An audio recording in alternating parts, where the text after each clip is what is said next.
Thank you for staying. I'm Emefa Akosia Adeti. First, 7 people are receiving medical treatment after sustaining injuries in a fire outbreak at Madina Ritz Junction on Saturday morning. A visit by Joy News Stephen Mensah revealed residents and business owners count their losses. The Sunday afternoon blaze triggered chaos and panic, but it was gunfire rather than flames that left at least 10 people injured, according to Ernesto Parry, one of the victims currently receiving treatment at the Pentecost Hospital, alongside 4 others. He sustained gunshot wounds to his forehead, back, and buttocks.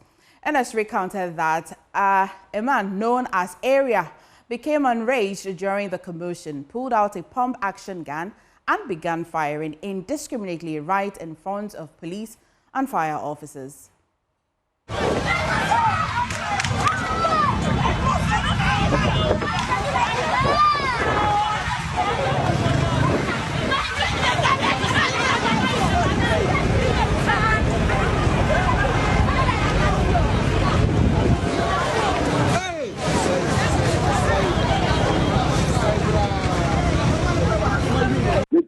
Bullet yes and and 4 a car and about 9 and about also ever come forehead. You start to remember a pump action, yeah. You know, they are picking worries and or to room. Or to uniform police one, everyone police war, any police one fire service. Try to show them down, police want to protect it. Then I don't know, obviously, that the end of party 2 films.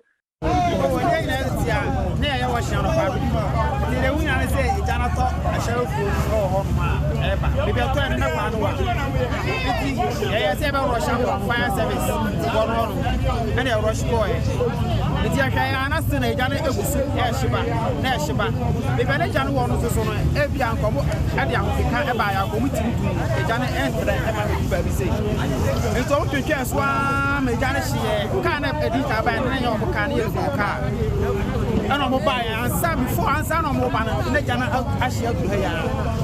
I'm mobile, actually, and you might be praised. You never be brave, I say. My dress, young Konya, a day, I say. I did says, Lana, on the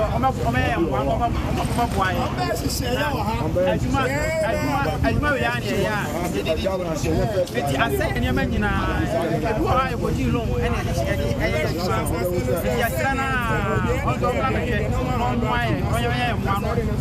I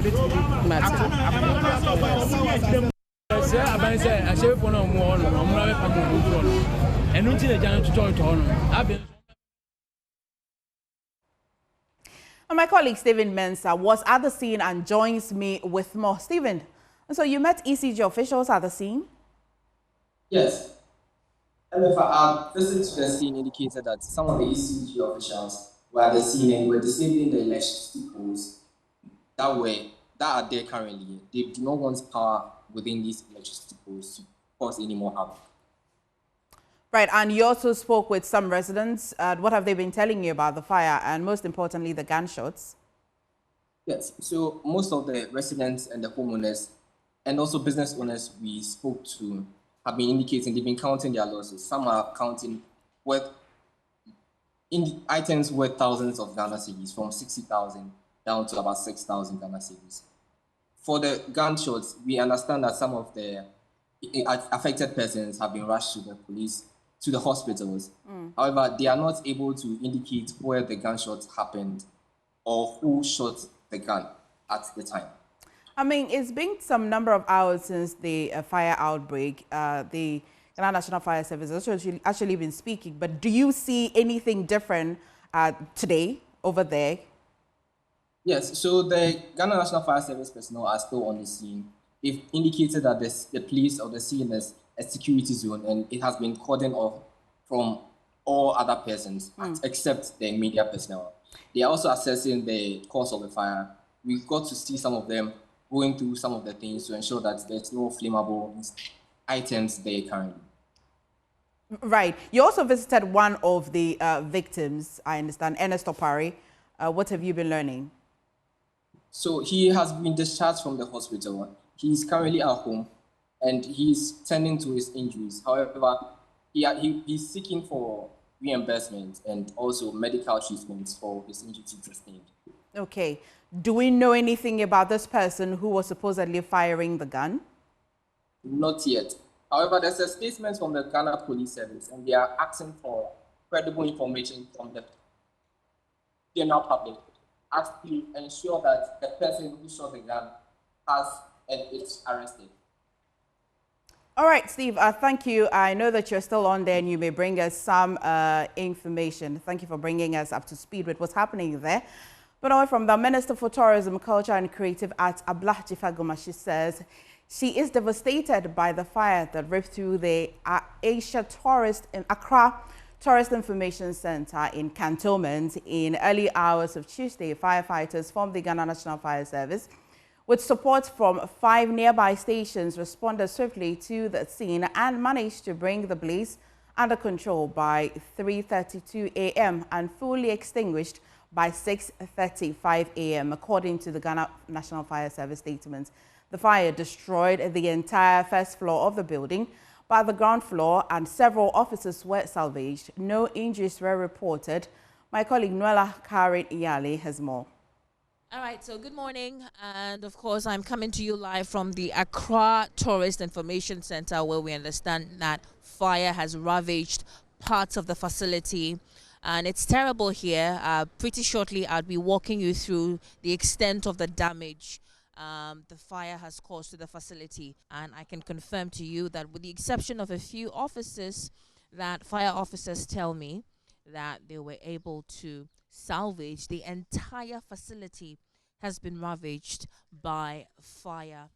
You can see in your shot the extent of damage. Well, on social media we had several rumors as to what started the fire, and particularly a lot of people seem to have suggested that it started from this restaurant, Rock's Wache. And of course, if you're a Ghanaian, you definitely know that it's a famous restaurant owned by legendary hip life musician Reggie Rockstone. We understand that the fire started from the kitchen of the restaurant. How true is that? We want to hear from the horse's own mouth, and I have here with me Reggie Rockstone. About the source of the fire, it has not been determined where it came from. Yes, it did come from that side, but they do have electricals and they do have a kitchen there.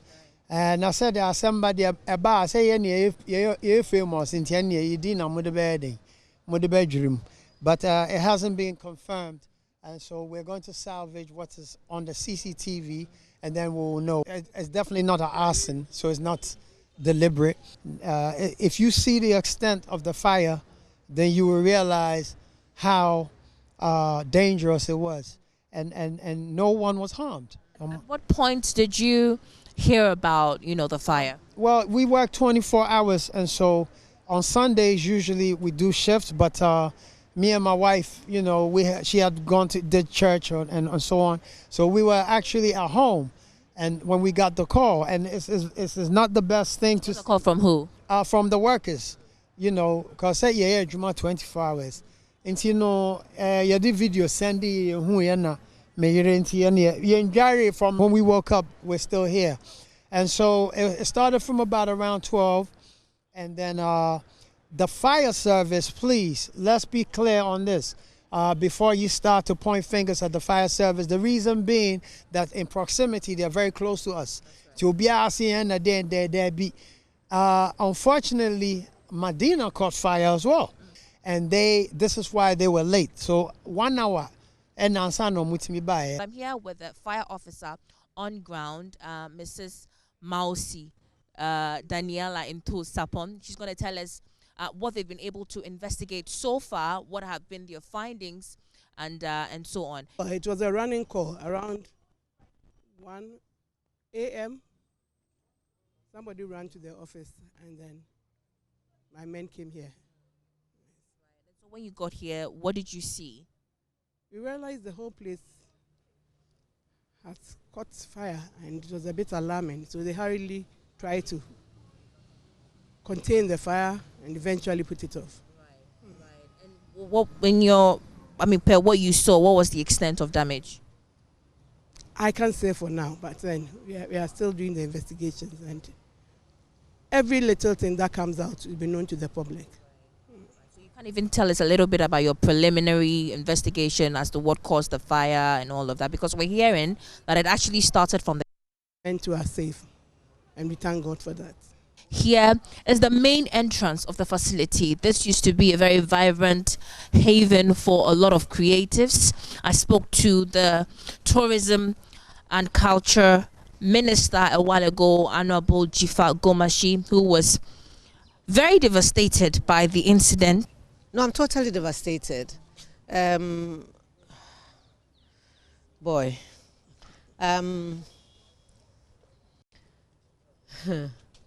The young lady who we have assigned to take charge of the National Film Authority came to my mind because she was in my office about her office space. Kafui Danku. Kafui Danku. She was in my office talking about her office space, and we're trying to see how to let her dream and the vision of the president come through. And for me to wake up this morning to hear this, I'm devastated, really. And not to make light of the situation, but my directors will tell you that anytime we have a meeting here, I don't leave without getting my wache. And to see that this is what we woke up to, it's really troubling and traumatizing.